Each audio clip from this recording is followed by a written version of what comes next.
भारत के दिग्गज बल्लेबाज विराट कोहली को लेकर एक बड़ी खबर सामने आ रही है। एक रिपोर्ट में दावा किया गया है कि विराट कोहली ने भारतीय क्रिकेट कंट्रोल बोर्ड से कहा है कि वो टेस्ट क्रिकेट से संन्यास लेना चाहते हैं। भारतीय क्रिकेट कंट्रोल बोर्ड के टॉप अधिकारियों ने हालांकि विराट कोहली से इस फैसले पर पुनर्विचार करने को कहा है। विराट कोहली अभी सिर्फ 36 साल के हैं और वो कुछ साल तक और टेस्ट क्रिकेट खेल सकते हैं और ऐसे में ये खबर उनके फैंस के लिए काफ़ी मायूस भरी हो सकती है। विराट कोहली ने भारत के लिए अभी तक 123 टेस्ट मैच खेले हैं। विराट कोहली का टेस्ट कप्तान के तौर पर भी उनका शानदार रिकॉर्ड रहा है। विराट कोहली ने अपनी कप्तानी में भारत को 68 टेस्ट मैचों में से 40 मुकाबलों में जीत दिलाई है। विराट कोहली भारत के सबसे सफल कप्तान रहे हैं। बता दें कि विराट कोहली का ये फैसला रोहित शर्मा के कुछ दिन पहले टेस्ट से संन्यास लेने के बाद आया है। भारतीय क्रिकेट कंट्रोल बोर्ड के सिलेक्शन कमेटी अगले महीने इंग्लैंड में होने वाले 5 टेस्ट मैचों की सीरीज के लिए कुछ दिनों में टीम चुनने जा रही है और ऐसे में माना जा रहा है कि विराट कोहली इस साल की शुरुआत में ऑस्ट्रेलिया में Border Gavaskar trophy test series के बाद से ही अपना टेस्ट भविष्य पर विचार कर सकते हैं। किंग कोहली फिलहाल आईपीएल में व्यस्त थे, जहां उनके बल्लों से रनों की झड़ी लगने वाली थी। अब उन्होंने अब तक के 11 मैचों में 505 रन बनाए हैं। पाकिस्तानी सेना बीती रात से भारत के सैन्य और रिहायशी ठिकानों पर लगातार हमले कर रही है, जिसका मुंहतोड़ जवाब भारतीय सेना दे रही है। भारत के सशस्त्र बलों ने पाकिस्तान के आतंकी लॉन्च पैड नष्ट कर दिए हैं। इसके साथ ही पाकिस्तानी सेना जिन आतंकी लॉन्चर पैड से ड्रोन हमले कर रहा है उन्हें भारतीय सेना ने जमीनों-दोज कर दिया है। पाकिस्तान लगातार हमले कर रहा है और इसका वीडियो भी अब देखने को मिल रहा है। बता दें कि भारतीय सेना ने पाकिस्तान के आतंकी लॉन्च पैड को किस कदर तबाह किया है। पड़ोसी मुल्क की कमर पूरी तरह से तोड़कर रख दी है। इससे पहले पाकिस्तान ने भारत की पश्चिमी सीमा पर भारत के कई रिहायशी इलाकों को निशाना बनाया। जम्मू कश्मीर के उधमपुर और साथ ही रजौरी के साथ साथ पंजाब के जालंधर में धमाका हुआ है। पाकिस्तान की ओर से भारत के रिहायशी इलाकों पर ड्रोन हमले किए जा रहे हैं। जम्मू कश्मीर के श्रीनगर और पठानकोट में सुबह सुबह तेज धमाके सुनाई दे रहे हैं।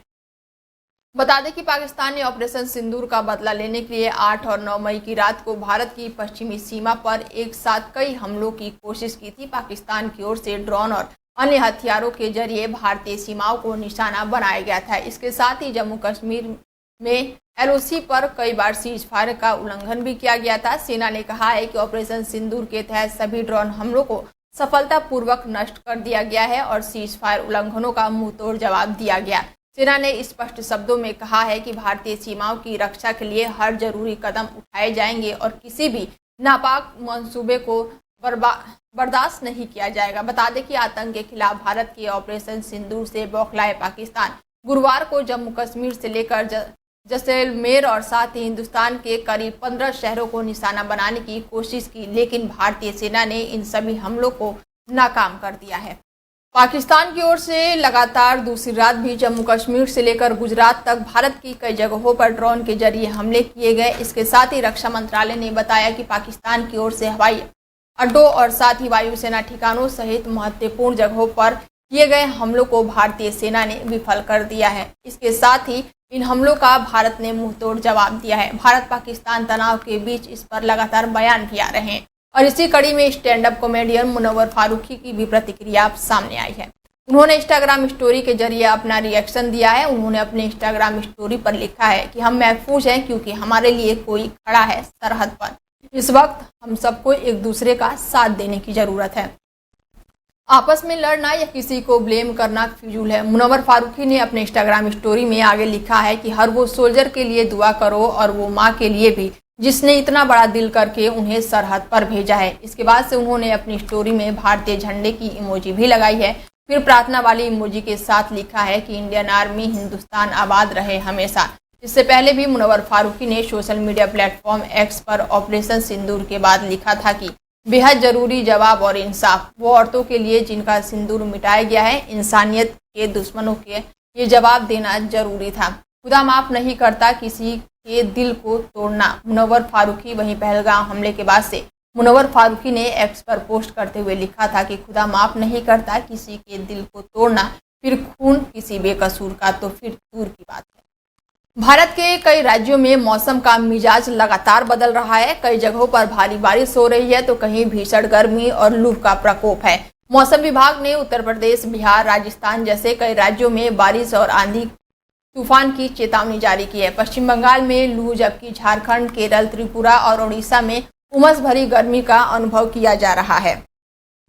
लगातार बदलते मौसम से लोग बीमार पड़ रहे हैं। दिल्ली में भी मौसम का मिजाज अनिश्चित बना हुआ है। आज यानी शनिवार को इन राज्यों में बारिश, बिजली और तेज हवाओं का अलर्ट जारी किया गया है। पश्चिम बंगाल में लू और झारखंड, केरल, त्रिपुरा, उड़ीसा में उमस भरी गर्मी का सामना करना पड़ेगा।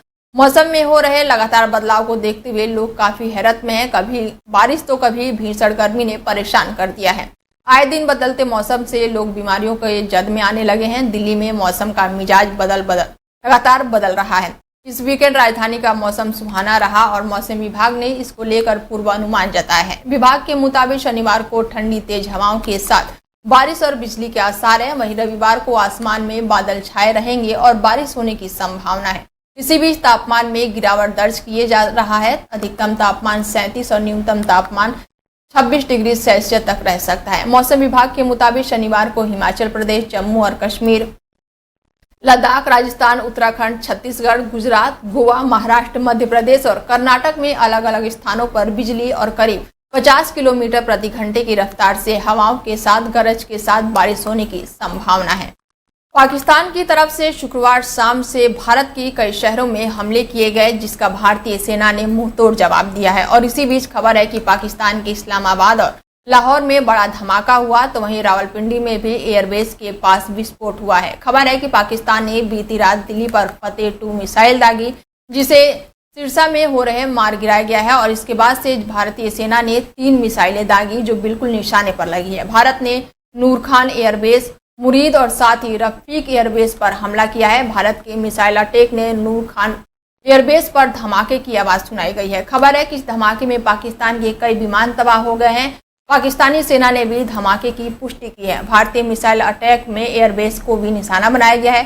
पंजाब प्रांत के शोरकोट के पास स्थित एयरबेस पाकिस्तान वायुसेना के रणनीतिक रूप से बेहद महत्वपूर्ण एयरबेस माना जा रहा है। ये पाकिस्तान एयरफोर्स के मिराज 5 फाइटर जेट का बेस है। भारत अपनी नंगी जारहियत को जारी रखते हुए कुछ देर कबल उसने अपने तैयारों से फ़ज़ा से ज़मीन पर मिसाइल दागे हैं। नूर खान बेस पाकिस्तान एयरफोर्स की मुरीद बेस और शोरकोट बेस को निशाना बनाया गया है। भारत अपनी नंगी जारहियत को जारी रखते हुए कुछ देर कबल उसने अपने तैयारों से फ़ज़ा से ज़मीन पर मिसाइल दागे हैं। नूर खान बेस पाकिस्तान एयरफोर्स की मुरीद बेस और शोरकोट बेस को निशाना बनाया